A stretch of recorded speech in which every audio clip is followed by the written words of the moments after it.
1,00,000 మంది శివభక్తులతో కలిసి మహారుద్రాక్ష పూజలో పాల్గొనండి. వెంటనే కాల్ చేసి మీ పేరును నమోదు చేసుకోండి. నమస్తే రమ్మగారు. నమస్తే జయ. ఏదైనా మంచి దెయ్యం కథ, సోమరి దయ్యం కథ చెప్తామని. దెయ్యాల్లో కూడా సోమరితనం ఉందా రమ్మగారు? ఎందుకు ఉండదు? సోమరిపోతులు చచ్చిపోతే వాళ్ళు దయ్యాలైతే వాడు సోమరి దయ్యమే అవుతాడు. ఓ బాగుందండి కాన్సెప్ట్. ఓకే. ఓ పల్లెటూరులోట ఏదో పేరే బాబడి పేరు పరాంకుశం అని ఒక కుర్రాడు ఉండేవాడు. అయితే వీడికి పరమ బద్ధకిష్టవాడు, మామూలు బద్ధకం కాదు. తల్లి చిన్నప్పటి నుంచే లేదు వాడికి. వాళ్ళ నాన్న ఇంట్లో అన్నం వండి పెట్టి పొలం పనులు చేసుకునేవాడు. వీడు నాన్న ఇంట్లో అన్నం వండేదాకా నిద్ర లేచేవాడు కాదు. ఆయన పొద్దునే వంట తంట చేసేసి కొడుకు కోసం తన కోసమును ఆయన పొలం వెళ్ళేవాడు. వీడు నిదానంగా నిద్ర లేచి మేలిగా పళ్ళు తోముకుని అటు ఇటు చూసి ఎటాగో చెమ్ము నీళ్లు దిమరించుకుని అన్నం వాళ్ళ నాన్న వండి పెట్టింది తిని ఊళ్ళోకి తిరగడానికి పోయేవాడు. ఊళ్ళో ఫ్రెండ్స్ తోటి అటు ఇటు తిరిగేవాడు. బద్ధకంగా ఉంటే ఎక్కడైనా కూర్చునేవాడు. సాయంత్రం తిరిగి వచ్చేవాడు. వాళ్ళ నాన్న పొలం నుంచి వచ్చి మళ్ళీ వేడిగా కుండలో నీళ్లు పెట్టేవాడు స్నానానికి. వీడు ఆ వేడి నీళ్ళు స్నానం చేసేవాడు. నాన్న వంట చేసేవాడు, వీడు అన్నం తినేవాడు. నాన్న పడుకునేవాడు, వీడు పడుకునేవాడు. ఇంతే. పొలం పనులు ఎప్పుడు వాళ్ళ నాన్నే చేసేవాడు. వీడు ఎప్పుడు ఏ పని చేసేవాడు కాదు. ఏం చెప్పినా సరే రే పని మా పని అనేము అని వాళ్ళ నాన్న పనే చెప్పడం మానుకున్నాడు. మనం ఇట్లా పనులు చేయరని మన సమీపంలో చుట్టాల పక్కల నీకు 5-6 గుర్తొచ్చి ఉండాలి ఈ పాటికి. ఇక వాళ్ళని చచ్చినా వాళ్ళకి ఏ పనులు చెప్పరు. వాడు ఎలాగూ చేయడని పని చేసే ఒక్క పిల్లనో పిండి పారేస్తారు, చెవులు మూస్తారు. పని చేయని వాడిని ఎవ్వరు వాళ్ళని పిలవరు, వాళ్ళకి చెప్పరు. ఎక్కడైనా సహజం రమ్మగారు, ఇంట్లోనే కాదు ఎక్కడైనా, ఆఫీసుల్లో కూడా. ఎక్కడైతే ఆఫీసులో కూడా ఎవరైతే పని చేస్తారో వాళ్ళకి చెప్తారు. వాళ్ళే ఆన్సరబుల్ గా ఉంటారు. వాళ్ళు బతుకంతా ఆన్సరబుల్ గానే ఉంటారు. అంతే పనిమంతులు. ఈ సోమరిపోతులు అలాగే కొంత ఆఫీసుల్లోనూ నడుస్తాయి, కంపెనీల్లో నడుస్తాయి, ఇళ్లలో కూడా. ఇళ్లలో చెప్పనక్క ఫ్రెండ్స్ లో కూడా పరమ బద్ధకిష్టులని అలాగే బద్ధకంతో మెయింటైన్ చేస్తారు. నీ బద్ధకం నేను మీతో మేము మాట్లాడపో మీ ఇంటికి అనరు. ఆ బతకిష్టిని మోసుకుంటూ తిరుగుతుంటారు. పోనీ వాడు బతకం అని చెప్పుకుంటూనే తిరిగేస్తాం. అదే కొన్నాళ్ళకి చుట్టుపక్కల ఎక్కడ వీడికి పిల్లనిచ్చేందుకు ఎవరు రాలి. వీళ్ళకి 4 ఎకరాల పొలం ఉంది. పొలం చూసి రావచ్చు ఎవరైనా.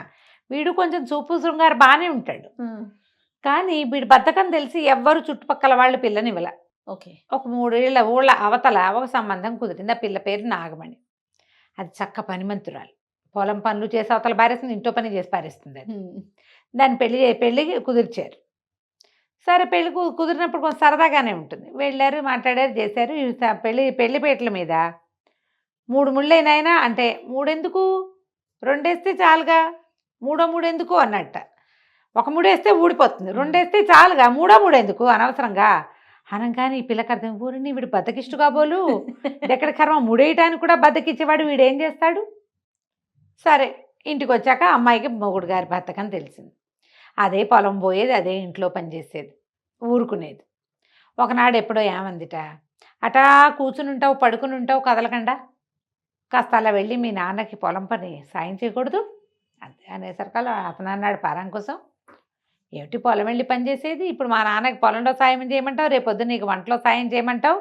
ఆయన ఎవరో కోయవాడు చెప్పాడు, ఏ పని చేయకపోయినా నా రాజ్యాంగానికి ఏమీ లోటు ఉండదుట, నా బతుకంతా ఏ పని చేయకుండా ఉంటానని చెప్పాడు, అందుకే నేను హాయిగా పడుకుంటున్నా, నాకేం పనులు చెప్పొద్దు నువ్వు అన్నాడు. ఏం చేస్తుంది, వాళ్ళ నాన్నే వదిలేశాడు. విడిచేసిన వాడు వీడితోటి మనకేంటని ఆ పిల్లే అన్ని పనులు చేసుకునేది. కాలక్రమాన పిల్లకు ఓ కొడుకు పుట్టాడు. పిల్లాడు పుట్టిన 5-6 నెలలకి మావగారు హరీమన్నాడు. పరాంకుశం వాళ్ళ నాన్న పోయాడు. ఈ 6 నెలల చంటి బిడ్డతోటి అమ్మాయి పిల్లాడిని భర్త కప్పచెప్పి పొలం వెళ్ళి వచ్చేది. కాస్త పిల్లాడి 10 నెలలు వచ్చాక ఒకనాడు ఈ అమ్మాయి పొలం వెళ్ళి తిరిగి వచ్చాక ఇంకా వాకిట్లోకి వస్తుంది. ఇతను ఒక మంచం మీద ఇటా కాళ్ళు చాపుకుని పడుకుని ఉన్నాడు.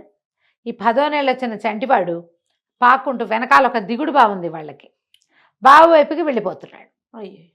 ఈ పిల్ల అయ్యో అయ్యో నీ కేకలు పెట్టి పరిగెత్తుకుంటూ వచ్చే పిల్లాడిని ఎత్తుకుని చంటివాడిని ఎత్తుకుని తిట్టింది. మొహం మండ, అట్లా చూస్తూ ఉన్నావు, కాస్తుంటే పిల్లాడు అందులో పడిపోను అనేసరికల్లా, ఏం పడిపోడులే, నువ్వు వస్తున్నావుగా, నిన్ను రాజూసుకుని నేను ఊరుకున్నా, ఎటాగు నువ్వు వస్తావులే అని. ఒక్క క్షణం నా కాలు లేట్ అయినా, పిల్లాడు ఒక్క చురుకు పాలు ఎక్కువైనా ఏమయ్యేది, భరించలేకపోయింది. ఎంత చాకరీ చేస్తున్నా నీకు తెలియటం లేదు. ఇంటో పిల్లాన్ని చూసుకుని వంట చేసి ఇక ఈ కొంపాగోడు శుభ్రం చేసి దొడ్డి బాకిలి తుడిచి పొలం వెళ్ళి పొలం పనులు చేసి వచ్చి నా దుంప దిగిపోతుంది. ఈ చాకరీ ఎక్కడ చేసుకున్నా నాకు సరిపోతుంది కదా. అంతే. నా కొడుకు పొట్ట నా పొట్ట పూడవా దీంతోటి స్థిమితమైన ఉంటుంది జీవితానికి.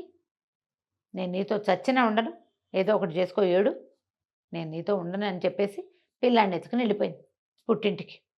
పుట్టింట్లో అయినా చేసుకోవచ్చు, నీతో ఏం సుఖం ఉంది, ఏం సంతోషం ఉంది. ఓ పనికి సాయం లేవు నువ్వు, ఓ బాధ్యత లేదు, అక్కడైనా పిల్లాన్ని చూసుకుంటారు. నేను చచ్చినా ఉండనని పిల్లాన్ని ఎత్తుకుని వెళ్ళిపోయింది.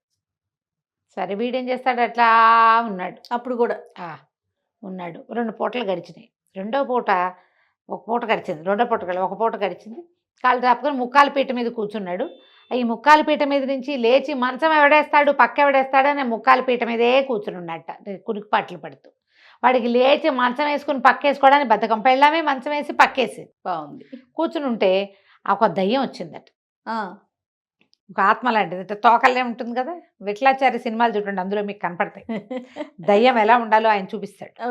అది వచ్చి ఆ అరుగు చివర కూర్చుని వీడికేసే చూస్తుంది. భయమే ఇలా, బద్దకస్తుడికి భయం వాళ్ళు ఉండవు. ఏమన్నాడు, వచ్చిందాన్ని ఎటాకు వచ్చావురా తమ్ముడు, వాడెవడబో నువ్వు, ఆ మంచం కాస్త వాలుద్దు పడుకుంటానన్నాడు. అనగానే నీకు బద్ధకం కదూ అని అడిగాడు. అవునన్నాడు పరం కోసం. నేను కూడా సోమరిగా చచ్చి ఇదిగో ఇట్ట భూతాన్ని అయ్యాను అన్నాడు. అనేసరికల్లా సరే మాట్లాడుతూ మంచమే పడుకుంటాను అని చెప్పి వచ్చి వాడు భూతం మంచం వేస్తే పరాంకుశం వచ్చి పడుకున్నాడు. పడుకుంటే ఆ భూతం తన కథ చెప్పింది. ఏమని, నేను నీకు సంగతి చెప్పాలి, నువ్వు నాతో రా, నీకు ఒకటి చూపిస్తాను అంటే, సరే ఏదో భూతం చూపిస్తానంటుంది కదా అని లేచి వచ్చాడు. లేస్తే భూతం నడిపించుకుంటూ తీసుకెళ్ళింది అడవిలోకి. సరే నువ్వెవరు, ఏమిటి, మా ఇంటికి ఎందుకు వచ్చావు ఏంటని అడిగితే, నేను నీలాంటి సోమరిపోతుని, మా నాన్న అమ్మ చెల్లి ఉండేవాళ్ళు, నేను ఉన్నాను, పరమ సోమరిని, నీకు మళ్ళీనే ఏ పని పాట నా చేత పట్టేది కాదు, నాకు 3 దౌర్భాగ్యపు స్నేహితులు ఉండేవాళ్ళు, నేను సోమరిపోతునే కానీ మనిషిని మంచివాడిని. ఒకడేమో జూదరి స్నేహితుల్లో, ఒకడు తాగుబోతూ, ఒకడు తిరుగుబోతూ ఉండేవాళ్ళు. వాళ్ళ దారిన వాళ్ళు తిరుగుతూ ఉండేవాళ్ళు. నేను కూడా ఏ పని తిరగడానికి సోమరితనం లేదు నాకు, కాలి కొద్దీ తిరిగేవాడిని. కాకపోతే పనికి బద్ధకం, ఇంట్లో పని నేనేనాడు చేయలే, మా చెల్లెలకి సహాయము చేయలే, మా అమ్మని ఏ సంగతి చూడలే, మా నాన్నకి పొల పనిలో చేసింది వాడినే గాను. ఈ 3తోటి తిరిగేవాడిని. కానీ వాళ్ళ లక్షణాలు ఏవి నాకు అంట్లా. అయితే ఒకనాడు ఈ లోపల మా చెల్లెలకి ఏమో పెళ్లి కుదిరింది. మా నాన్న పట్నం వెళ్ళి పాత బంగారం అది చేసి డబ్బులు తీసుకున్నాడు. ఆ డబ్బు పుచ్చుకు వస్తూ ఉంటే ఎవరో ఆయన్ని వెంబడిస్తున్నారని తెలిసింది. 3 మనుషులు ఈ డబ్బులు తన దగ్గర ఉన్నాయని తెలుసుకునే వాళ్ళు వెంబడిస్తున్నారని మనం ఈ మధ్య చూస్తాం. ఏటీఎంలో క్యాష్ విత్డ్రా చేస్తుంటే చూసి దొంగతనాలు మనం కనిపెడతారనమాట అవతల వాళ్ళు. మా ఇంట్లో ఎట్లాగూ పెళ్ళుంది, మా నాన్న ఏదైనా బంగారమో వెలుగారమో కరగబెట్టి క్యాష్ చేసుకొస్తాడు, అది వాళ్ళకి తెలుసు. 3 వెంబడబడితే మా నాన్న ఏం చేశాడు, దాన్ని ఒక మర్రి చెట్టు కింద దాచిపెట్టి ఇంటికి తప్పించుకుని వచ్చేసాడు. వాళ్ళు మా వెనకాల పడ్డారు, మా నాన్న వెనకాల పడ్డారు. వెనకాల పడి వచ్చేసరికి ఆయన అదురుతోటి పరిగెత్తుకొచ్చేసరికి ఇంటికి వచ్చేసరికి గుండెపోటు వచ్చింది. మా అమ్మ చెల్లి ఏడుస్తుంటే నేను అప్పుడే బయట తిరుగుతున్న వాడిని లోపలికి వచ్చాను. మా నాన్న రహస్యంగా ఒరే ఎవరో 3 వెంబడబడ్డారు, వాళ్ళు నీ స్నేహితులేమో నన్ను నాకు అనుమానంగా ఉంది, మర్రి చెట్టు కింద డబ్బులు దాచిపెట్టాను, చెల్లాయి పెళ్ళి జాగ్రత్తగా చేయని పిల్లని నాకు అప్పచెప్పి చచ్చిపోయాడు. అంత్యక్రియలు అన్నీ జరిపాం. సరే ఒకనాడు నేను మా డబ్బులు తీసుకురావాలిగా, మరి చెల్లెలు పెళ్లి చేయదు, డబ్బులు తీసుకురావడానికి నేను మర్రి చెట్టు దగ్గరికి వెళ్ళేసరికి నా 3 స్నేహితులు నా వెంట పడ్డారు. అయితే నేను మర్రి చెట్టు దగ్గరికే వెళ్తే వీళ్ళకి తెలిసిపోతుంది నాన్న డబ్బులు ఎక్కడ పెట్టాడు. అందుకని జాగ్రత్తగా నేను ఇంకో చెట్టు దగ్గర తవ్వటం మొదలుపెట్టాను. వీళ్ళు 3 నా వెనకాల ఉన్నారుగా, వాళ్ళు పట్టేశారు నన్ను పట్టుకుని వాళ్ళు తవ్వటం మొదలుపెట్టారు. ఎంత తవ్వినా వాళ్ళకి డబ్బులు దొరకలా, ఎందుకంటే అక్కడ లేవు. పాత పెట్టింది ఎక్కడ, మర్రి చెట్టు కింద. నేను వాళ్ళని మిస్లీడ్ చేయడానికి ఇంకో చెట్టు కింద తవ్వటం మొదలెట్టాను. కోపంతో వాళ్ళు నన్ను చితకొట్టారు. ఆ దెబ్బలకి నేను కాస్త చచ్చిపోయాను. మా నాన్న పోవటం, నెల తిరిగేసరికి నేను ఇట్లా దుర్మరణం పాలవటం, డబ్బు గిబ్బు ఏమీ లేదు, డబ్బేమో మర్రి చెట్టు కింద ఉంది. మా అమ్మ చెల్లి బెంగతోటి మెల్లిగా క్రమంగా కాలక్రమాన మరణించారు. వాళ్ళకి సద్గతులు వచ్చాయి, కానీ నేను ఇట్లా అరకొర జీవితం వల్ల నేనేమో దయ్యాన్ని అయ్యాను. అప్పటి నుంచి వెతుకుతున్నా ఎవరికైనా ఈ డబ్బు ఇవ్వాలని. ఇందాక నీ భార్య ఏడుస్తూ నిన్న సాయంత్రం పిల్లాడిని ఎత్తుకెళ్ళటం చూశాను. కనపడ్డ వాళ్ళందరికీ చెప్తుంది, నా మొగుడు పరమ సోమరిపోతూ, వాడితో నేను ఉండలేను.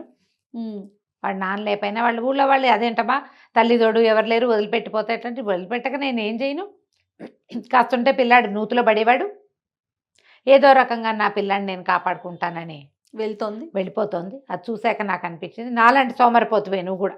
నేను వాళ్ళతో స్నేహం చేయకుండా ఉండుంటే బాగుండేది. మా నాన్న శ్రమని నేను కొంత పంచుకుని ఉంటే బాగుండేది.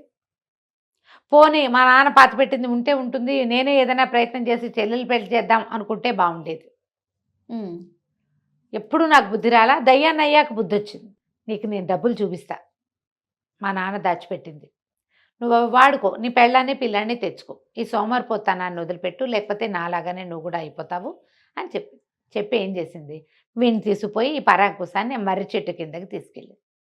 వీడు ఆలోచిస్తూ ఉన్నాడు, ఒకడు చచ్చిపోయి దయ్యమయ్యాడే. వాడు ఆ నాన్న చచ్చిపోయి, అమ్మ చెల్లి పెళ్ళి పేరెంటం లేకుండానే చెల్లెలు చచ్చిపోయి, అమ్మ చచ్చిపోయి, వాడు పోయి మర్రి చెట్టు కింద తవ్వాడు. అది ఒక కాయిన్ కనపడింది. అన్నీ తీస్తే అవి ఏనాటివో పురాతన నాణ్యాలు, అవి ఇప్పుడు పనికిరావు. మనకి పాతకాలం ₹1 దొరికితే ఏం ఉపయోగం? అదే కదా. కానీలు గీనీలు ఇప్పుడైతే పాత కానీ ఉందా మీ దగ్గర, దాన్ని మేము కొంటామని అడుగుతున్నారు. ఇప్పుడు ఇన్స్టాలోనూ అక్కడ పెడుతుంటారు, ఒక ₹1 బొమ్మ పెట్టి, ఇలాంటిది మీ దగ్గర ఉంటే మీకు అదేదో 1,80,000 ఇస్తాం అలాంటి చెప్తా. అన్ని దొంగ వేషాలు ఏమో, అవి నిజమో కాదో తెలియదు. అవును. అప్పుడేముంది ఆ కాలంలో, చూసి ఈ కాసులు ఎందుకు పనికిరావని సరే ఏమనుకున్నాడు, బయటకు వచ్చేసాడు అక్కడి నుంచి. మర్రి చెట్టు దగ్గర ఉన్నది వాటిని మర్రి చెట్టు కిందే పాతి పెట్టాడు. ఎవరికో దొరుకుతుంది, నాకు అక్కర్లా, ఇవి ఎలాగూ నేను చెల్లుబట్టి చేయలేను వాటిని. ఇంటికి నడిచి వచ్చి ఇల్లు చుట్టుపక్కల చూస్తే అనిపించింది, నేను ఏనాడు ఏమీ చేయకుండానే మా ఇల్లు ఇంత బాగుందే, నేనేం చేయలే. ఇల్లంతా శుభ్రంగా అలికుంది, నీట్గా వాకిట్లు ముగ్గులు పెట్టున్నాయి, ఎక్కడ సామాన్లు అక్కడ సర్దున్నాయి. ఇప్పుడు అమ్మాయి వెళ్ళిపోయింది, నేనేమైనా చేయగలనా ఇందులో ఒక్క పనైనా? ఇదేమిటి నేను ఇలా ఉన్నాను, అమ్మాయి లేకపోతే ఎట్లా? అవే ఆలోచించుకున్నాడు.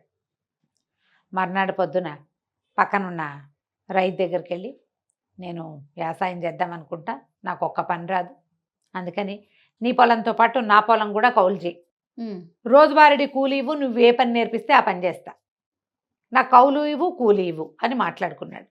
పెళ్ళానికి ఒక ఉత్తరం రాయించాడు. మన పక్కనున్న రాజన్న చేతిలో మన పొలం పెట్టాను, ఆయన కౌలిస్తాడు, నాకు రోజువారీ కూలీకి నన్నే పిలుస్తానని మాటిచ్చాడు, నువ్వు వచ్చి కాస్త వేళకు అన్నం వండి పెట్టి పొలానికి అన్నం తెస్తే మన ఇంటికి కావాల్సింది నేను సంపాదిస్తాను అని ఉత్తరం రాశాడు.